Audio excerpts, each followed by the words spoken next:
Okay, ಸಣ್ಣ ತಪ್ಪು ಮಾಡಿದಾಗ ಅದನ್ನ ಎತ್ತಿ ಹಿಡಿಯೋದಕ್ಕೆ ತುಂಬಾ ಜನ ಕಾಯ್ತಾ ಇರ್ತಾರೆ. ಸೊ ನೀವು ಹೇಳಿದ್ರಿ ಚಾನೆಲ್ ಬಗ್ಗೆ ಮಾತಾಡಿದಾಗ ಅದು ಎಲ್ಲೆಲ್ಲೋ ಹೋಗಿ ಲಾಸ್ಟ್ ಇಲ್ಲಿಗೆ ಬಂತು ಅಂತ. ಬಿಗ್ ಬಾಸ್ ಮನೇಲಿ ಅದಕ್ಕೆ ಕಾಯ್ಕೊಂಡು ಕೂತಿರೋರು ಯಾರು ಅಂತ ಅನ್ಸುತ್ತೆ ನಿಮ್ಗೆ? ತಪ್ಪು ಮಾಡ್ಲಿ ಅಂತನಾ? ಎಳ್ದು ತುಂಬಾ ಎಳಿಯೋದು ಅಂದ್ರೆ ಗಿಲಿ. ಆಕ್ಚುಲಿ ತಪ್ಪನ್ನ ಎತ್ತಿದ್ದು ಸೂರಜ್ ಅಲ್ಲಿ ಮಾತಾಡಿದ್ರು ಬಿಟ್ರು. ಬಟ್ ಅದಾದ್ಮೇಲೆ ಅದನ್ನ ಜಾಸ್ತಿ ಎಳಿಯೋದು ಗಿಲಿ. ಏನಾದ್ರಾದ್ರೆ ಹಿಂಗಂದೆ ಅಂತ ಹೇಳಿ ತುಂಬಾ ಎಳಿಯೋದು. ಎಲ್ಲಾರ್ದು ವಿಚಾರನು ಸುಮ್ನೆ ಕೂತಿದ್ರು ಅವ್ರನ್ನ ಕಾಲ್ ಕೇಳ್ಕೊಂಡು ಹೋಗಿ ಜಗಳ ಮಾಡೋದು. ಅವರಿಂದ ಏನಾದ್ರು ರಿಯಾಕ್ಷನ್ ಬಂದ್ರೆ ಅಥವಾ ಅವ್ರು ಕೆಟ್ಟವ್ರಾಗ್ಲಿ ಅಥವಾ ಅವ್ರು ಕೋಪಿಷ್ಟ್ರು ಇದೆಲ್ಲ ಆದ್ರೆ ಜಗಳಕ್ ನನಗೇನೋ ಸಿಗುತ್ತೆ, ಏನೋ ವಸ್ತು ಸಿಗುತ್ತೆ ಮಾತಾಡೋದಕ್ಕೆ ಅಂತ ಹೇಳಿ ಕಾಯೋದು ಗಿಲಿನೇ.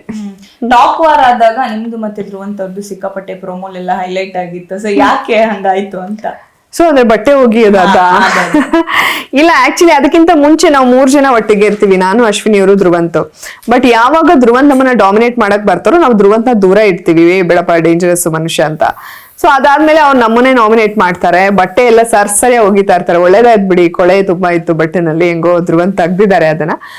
ಅವರು ಕಾರಣ ಕೊಡುವಾಗ ಸುಮ್ನೆ ಇದಾದ್ರೆ ಓಕೆ, ಅವ್ರು ಏನ್ ಮಾಡ್ಬಿಡ್ತಾರೆ ಅಂದ್ರೆ ಡ್ಯಾನ್ಸ್ ಎಲ್ಲ ಮಾಡ್ತಾರೆ. ಸೊ ಆ ಡ್ಯಾನ್ಸ್ ಮಾಡಿದಾಗ ನಮ್ಗೆ ಅಲ್ಲಿ ಇರಿಟೇಟ್ ಆಗ್ತಾ ಇರುತ್ತೆ. ಯಾಕೆ ಮನುಷ್ಯ ಹಿಂಗಾಡ್ತಾರೆ? ಸುಮ್ನೆ ಹೇಳ್ಬೋದಲ್ಲ, ಜೋರಾಗಿ ಹೇಳು, ನೀನ್ ನಿಂತ್ಕೊಂಡು ಹೇಳು, ಅದನ್ನ ಬಿಟ್ಬಿಟ್ಟು ಹಿಂಗೆ ಎಲ್ಲ ಡ್ಯಾನ್ಸ್ ಮಾಡಿದಾಗ ನಂಗೆ ಹಿಂಗೆಲ್ಲ ಆಡಿದಾಗ ತುಂಬಾ ಇರಿಟೇಟ್ ಆಗುತ್ತೆ.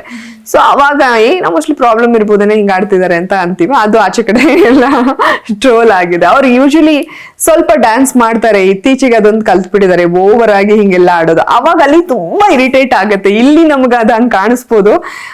ಬಟ್ಟೆ ಒಗೆಯೋದು ಮತ್ತೆ ಆ ಬಾಡಿ ಲ್ಯಾಂಗ್ವೇಜ್ ಅದೆಲ್ಲ ತುಂಬಾ ಇರಿಟೇಟ್ ಮಾಡುತ್ತೆ. ಓಕೆ.